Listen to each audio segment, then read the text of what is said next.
But with that question, we rabbit hole out of.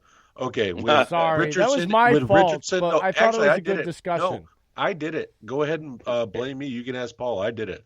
It's all good. With Richardson and Quinn out, do you think a different weapon steps up for Haskins tomorrow, being that it can help him grow too to get other connections just besides throwing to Scary Terry? Well, the Redskins wide receiver core, going into the season, it was one of the worst receiving cores on paper. And, Scary Terry has stepped up and been a big play receiver, especially in the third round for the Skins. He honestly has been a revelation. I wish we'd get him the ball more. I think the Haskins' best friend, honestly, is a good running game. And, we'll get into that a little bit later. But as far as a receiver that I think could step up as a guy, Steven Sims Jr., he's more of a gadget player than a X or a Z or a slot receiver. They've been playing him more. And now that Quinn has been out, he's been playing a lot of offense, and not just like from the slot. He's been getting like jet sweeps, like getting direct snaps, like getting handoffs out of the backfield. So if you're looking for a guy to step up tomorrow and possibly make some plays, a guy that you may not know, Steve Sims Jr., also Kelvin Harmon, a 6th-round pick last year. That's my guy, Kelvin Harmon. Yeah, I love him. He's a guy who's going to wrestle the ball away from the DB. He's not going to be the most fleet of foot receiver. He's not going to burn you down the field. He killed my Orangeman every year at NC State. It just would take over games, and I hated him when he played against us. Man, he reminds me of a former Redskins receiver that I used to love, Pierre Garçon. I mean, a guy that he's just like a badass on the field. Like, he's not going to catch that deep 60-yard bomb, but that 10-yard dig in the middle of the field and take punishment and hold the ball, he'll do that all day, But he's so big, he'll just level the DB and keep going. Harmon's not a small guy. Right, not at all. He's 6'6", 235.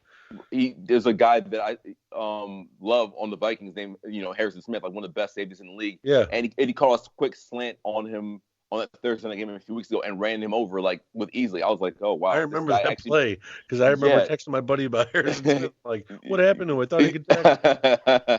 Yeah, no. So that's one of the guys that I really like.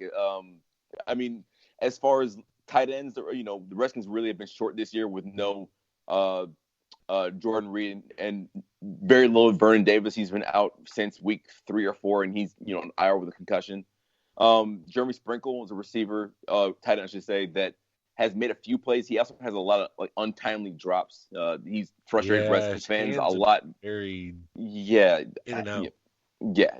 Haskins made a really good play last week to escape the pocket on a 3rd down and threw a dime down the sidelines and it hit Sprinkle right in the chest. But he's a guy that Redskins are going to have to depend on tomorrow and for the rest of the season. The rest of the pass offense, like I said, has been really, really just he reminds just me of stagnant. Early Jordan Reed. I don't mean to interrupt you, but early Jordan Reed, like early in his career, he had a lot of untimely drops. He reminds me of that.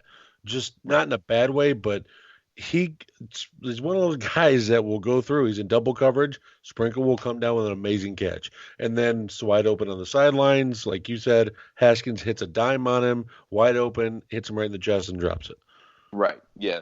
So he does that every once in a while. I mean, he's the 3rd-string tight end for a reason. Yeah, so, I get that. Right, yeah. So he not a great receiver. I mean, as a blocker, he's fine, I guess. But he's also a guy that has made a few highlight reel catches this season, and he's been known to do that every once in a while. But he'll have the concentration drops. But he's a guy that Haskins doesn't have to go to tomorrow if they're going to have any hope to have any really sustained success in the passing game.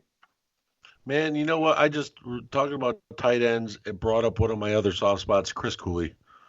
Oh man, Captain Chaos, Captain Chaos. God, definitely a fan favorite down here. He has his own radio show. He does a lot of podcasting for the Redskins. I saw that. I think he is on the color team for the Redskins game they broadcast. So he's definitely a fan favorite down here, and he had a really, really good career. Really funny guy. A guy I would love to have a beer with every once in a while. One of those guys, a guy that you could go and have a beer with and chat for 2 hours and just talk about nonsense. But definitely a good player, definitely a great Redskin, and definitely one of the better tight ends the Redskins have had over the past 20, 30 years, to be honest with you. Yeah, Cooley, I mean, he was a little bit smaller too as a tight end, but man, was he a hell of a run blocker. Oh my God. Oh yeah. A guy, people underestimated him, and he would just mow him over, and you saw a 6'4" outside linebacker just get planted. And I'm like, did Cooley just do that? And I had to go rewind the tape.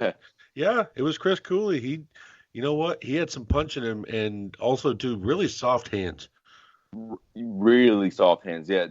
And if you listen to Cooley, I mean, he'll tell you he was never like the most talented guy or never the most like lunch pail guy, but a guy who just effort. Like he's gonna block hard, he's gonna run hard, he's gonna catch everything. Like he's just like a guy who will just quietly get like 70 catches and 10 touchdowns in a year because he just does his job. All right. Can I say this because it's something that I adore about football. For as much as I love watching the all-time talents, like we talked about, like Taylor, okay? For as much as I appreciate and love those, the endearing thing I think that keeps football so damn popular and rolling is the guys like Chris Cooley. The guys that get done with their careers, that were successful, that will tell you, I'm not much of a better athlete than you, but I was given, I really worked really hard because, like, Maurice Jones-Drew, I watch him. He's 5'7". I'm 5'8". Mm-hmm. He's like 220 pounds. Yeah, you know how hard a guy my size, like his bone structure isn't that much bigger. He's built different. He's stocky. Yes, he's built different, but I'm saying honestly. He's as tall as he is wide. Yes, but do you know how much time a guy that size from high school, I'm saying, you had to put in the work to get like that? Like, he doesn't have to work as hard now. But when he was young, right. When his body was developing, do you know how many hours in the gym it takes? Like there's a lot of people he said he was eating like 2 to 3 steaks in college per meal, basically, to put on that protein. But like Chris Cooley, he's not super athletic, so to get big enough and strong enough, and athletic enough and all that, you have to work harder to compete with these just naturally gifted athletes, and then they get to work out, and, that makes them what they are. But that's, I think, the endearing thing that really keeps football going is those types of dudes, and the NFL is full of them. I mean, there's more of them than the superstars, really, and that's what I think make football so, like, people get so passionate about it and follow it. Like, that's why we all have podcasts. Those dudes.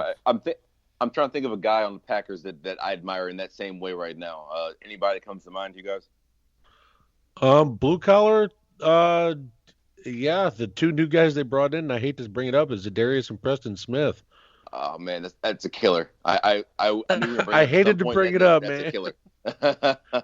Listen, if you ask Redskins fans about Preston Smith, I think half of them would tell you, "Oh man, I'm glad we let him go because he had a lot of talent, but he never lived to his potential." Another half of the guys like me would say it's eventually going to live to his talent. He'll be a beast, and like he's showing right now.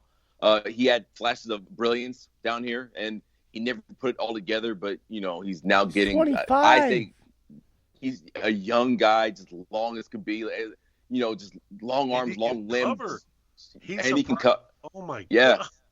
Yeah, no, I hated to see him go. Even at $50 million, I hated to see him go. He is a hell of a ball player. You guys got a good one. You definitely did. No, if I was gonna think blue collar lunch pail guy that I think is kind of cool to watch, I think there's 2 of them. Both are receivers, Lazard and Kumaro.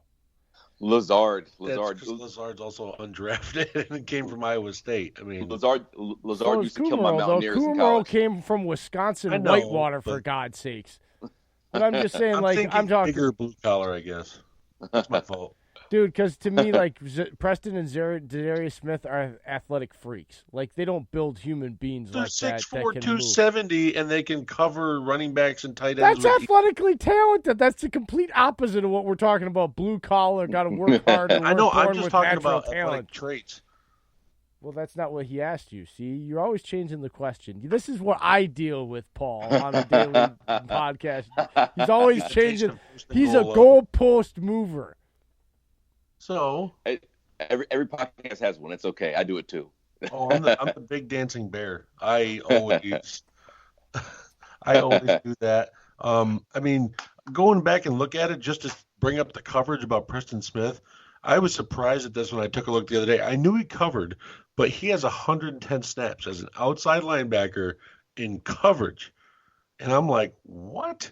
Like, I had to go back and look at that, and that I just one of the things with Preston Smith, I think he probably did it every year, at least once a year with the Redskins, and I don't know if he's done it yet with the Packers, and he will eventually because he does it all the time. He'll just be being engaged as a blocker, as a rusher, I should say, and somebody will throw a ball his way, and he'll stick his big paw up in the air and snatch it. He did it once already this year. He did? Oh, see, interception, you know what I'm talking about then. Like a guy who just like has like, for a guy that looks kind of like big and lumbering, he has like really good ball skills. Like he actually can cover some guys, and actually like when he's like just tipping a ball to himself and just taking it like down the field as an interception, and before the offense knows what's going on, like it's really kind of like a weird thing to see, like a very, very rare skill to have.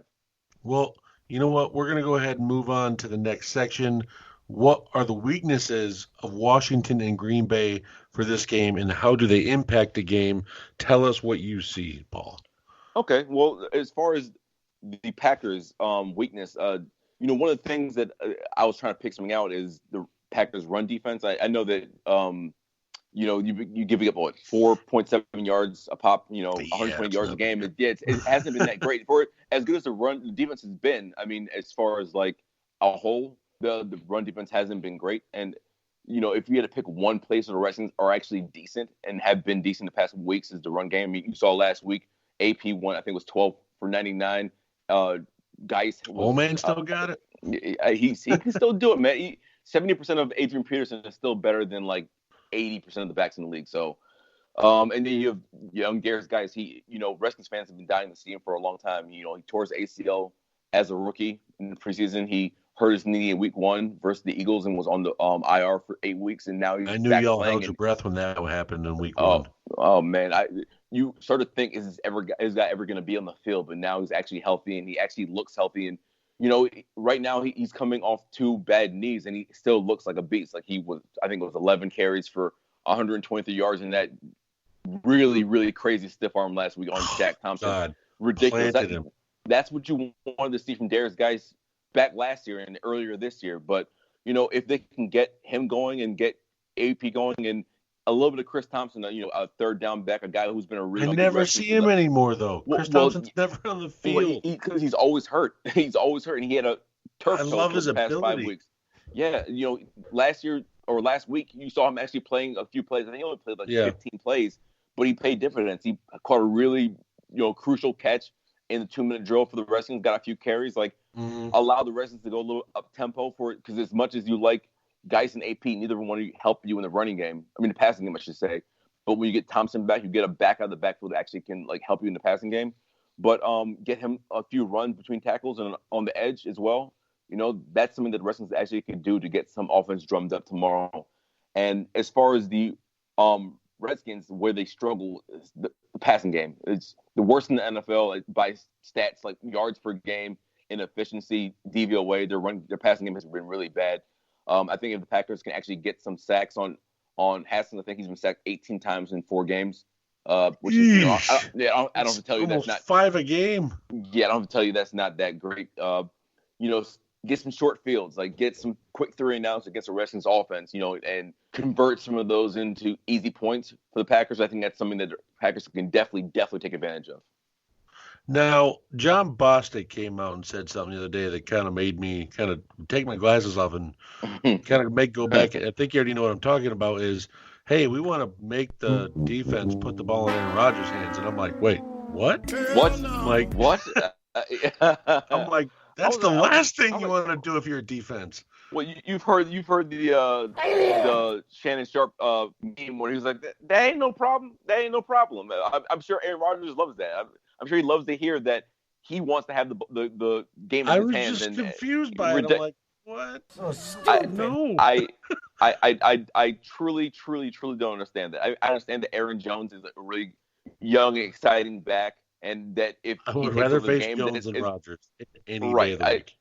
Right, especially now that he has a healthy Adams back, and MVS is playing well, and Geronimo Allison, his name.